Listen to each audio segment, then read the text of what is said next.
अशोक मोहितेला मारहाण करणारे तरुण आरोपी कृष्ण आंधळेचे मित्र वैद्यनाथ बांगर, अभिषेक सानपच्या स्टेटसवर आंधळेचा फोटो।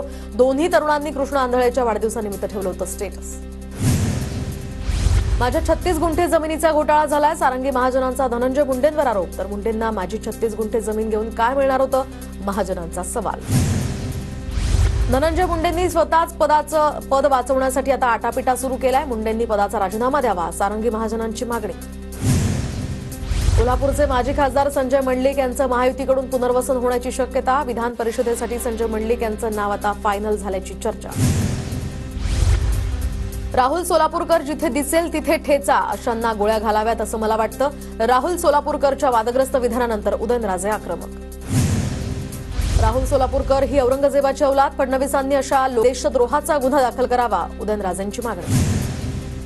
राज्यभरातील तीव्र रोषानंतर सुद्धा राहुल सोलापूरकरच्या दिलगिरीत सुद्धा मुजोरी। तर एखाद्या शब्दावरून कीस का काढताय, भावना दुखावल्यास लाच शब्द मागे घेतो, राहुल सोलापूरकरचं वक्तव्य।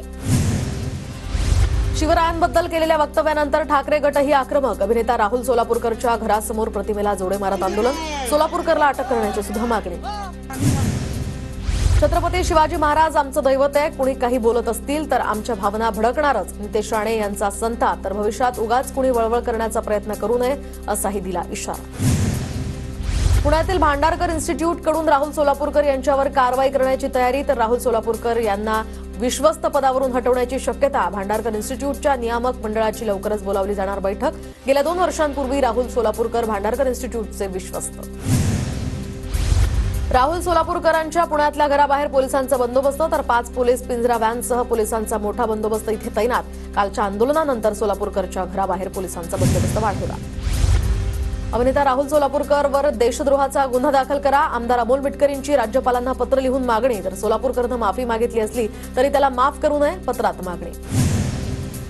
दिल्ली विधानसभेच्या 70 जागांसाठी संध्याकाळी 5 वाजेपर्यंत 57.70% मतदान। तर सत्ताधारी आम आदमी पक्षाला भाजप आणि काँग्रेसचं दुहेरी आव्हान, 8 तारखेला मतमोजणी होणार।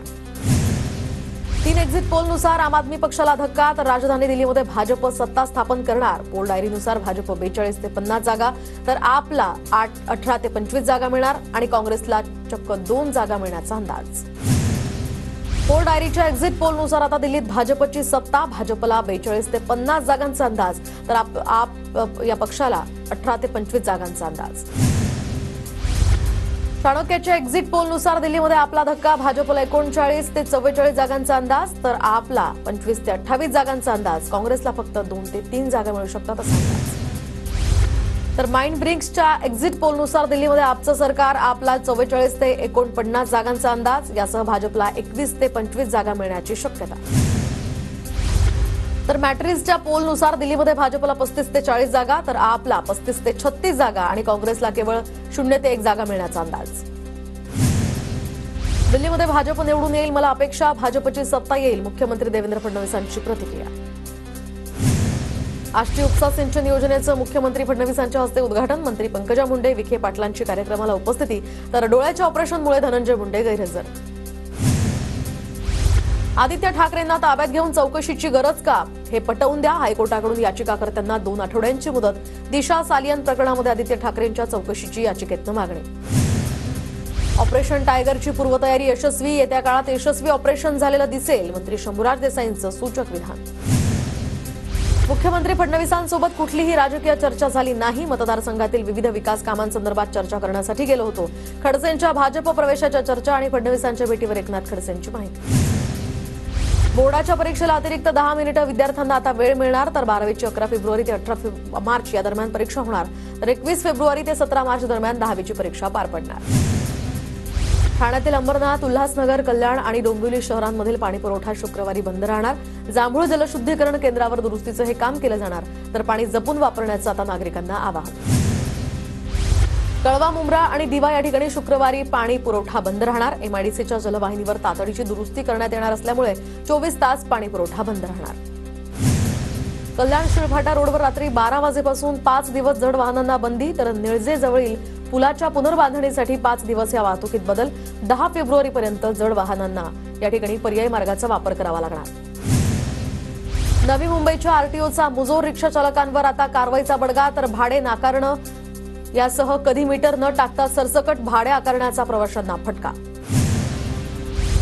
मुंबई महानगरपालिका वर्षभरात 25 आपला दवाखाना सुरू करणार, तर नागरिकांकडून आता आपला दवाखान्याला उत्स्फूर्त प्रतिसाद, मोफत आणि घराजवळच उपचार मिळणार. रिक्षा टॅक्सीच्या मीटर्स रिलिब्रेशनसाठी आता 700 रुपये, तर आता 30 एप्रिलपर्यंतची यासाठी मुदत. रिक्षा आणि टॅक्सीच्या दरात 3 रुपयांची वाढ झाल्यामुळे रिकॅलिब्रेशन आता करणं अनिवार्य. पाण्यात दूषित पाण्यामुळेच आता जीबीएस रुग्णांमध्ये वाढ, तर पुणे पालिकेकडून जलशुद्धीकरण प्रकल्प उभारण्याच्या हालचालींना वेग. रुग्णसंख्या सध्या 170 वर. पुण्यामध्ये अवजड वाहनांना 24 तास बंदी, गंभीर अपघात रोखणं तसंच वाहतूक कोंडी सोडवण्यासाठी उपाययोजना. वाहतूक पोलीस शहरामध्ये आता रेड झोन तयार करणार. दुय्यम निबंधक कार्यालयाचा लवकरच कायापालट होणार. पुणे आणि पिंपरी चिंचवड शहरांमध्ये दुय्यम निबंधक या कार्यालयांचा समावेश. किसान विशेष रेल्वे पुन्हा सुरू करण्यासाठी रेल्वे प्रशासनाकडून आता हालचाली सुरू, तर मध्य रेल्वेच्या सोलापूर विभागाकडून पाठपुरावा.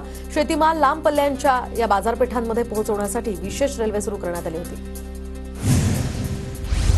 नागपूरहून कुंभमेळ्यासाठी 4 विशेष गाड्या सोडण्याचा मध्य रेल्वेचा निर्णय. कुंभमेळ्यातील प्रवाशांची अतिरिक्त गर्दी कमी करण्यासाठी 5 ते 9 फेब्रुवारी दरम्यान या विशेष गाड्या सोडल्या जातील.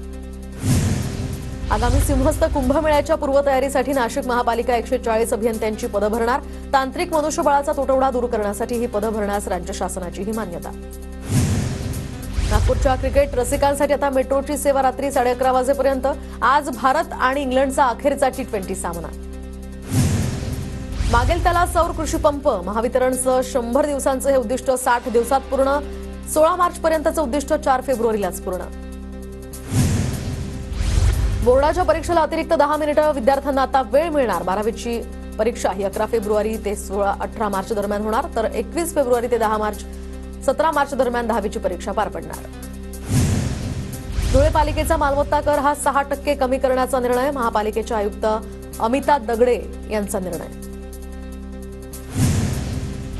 धुळ्यातील 557 ग्रामपंचायतींच्या सरपंचांचं मानधन रखडलेलं हे मानधन लवकरात लवकर मिळावं. अन्याय आंदोलनाचा इशारा. नंदुरबार जिल्ह्यातील आदिवासी आश्रमशाळांच्या वेळेतही बदल, तर 11 ते 5 या वेळेत शाळा आणि शैक्षणिक काम होणार. अक्कलकुवा ते पुणे बस सेवा बंद. लवकरात लवकर ही बस सेवा सुरू करा. विद्यार्थ्यांसह नोकर वर्गाची मागणी. परभणी जिल्ह्यामध्ये साखर कारखान्याचा गाळप हंगाम अंतिम टप्प्यात असून कारखान्यांवर आता मिळेल त्या वाहनांद्वारे शेतकऱ्यांकडून ऊस नेण्यात येतोय. गाळपसाठी कमी कालावधी असल्यामुळे शेतकऱ्यांकडून कारखान्यावर ऊस नेण्याची लगबग. धुळे जिल्ह्यात कुष्ठरोग सर्वेक्षण मोहीम सुरू, तर 3,89,214 घरांची तपासणी. 14 फेब्रुवारीपर्यंत ही सर्वेक्षण मोहीम राबवण्यात येणार. जळगावमध्ये मधमाशांच्या हल्ल्यात पुजाऱ्याचा मृत्यू. अमोल शुक्ल असं 38 वर्षीय या मयत पुजाऱ्याचं नाव. जळगावच्या पारोळ्यामध्ये महामार्गावर गॅस टँकरचा अपघात. टँकर चालक यात जखमी. रुग्णालयात त्याच्यावर उपचार सुरू. जळगाव नगर परिषदेकडून मोकाट श्वानांना पकडण्याची मोहीम सुरू, तर आता श्वानांच्या हल्ल्यात 2 बालक जखमी झाल्याची माहिती.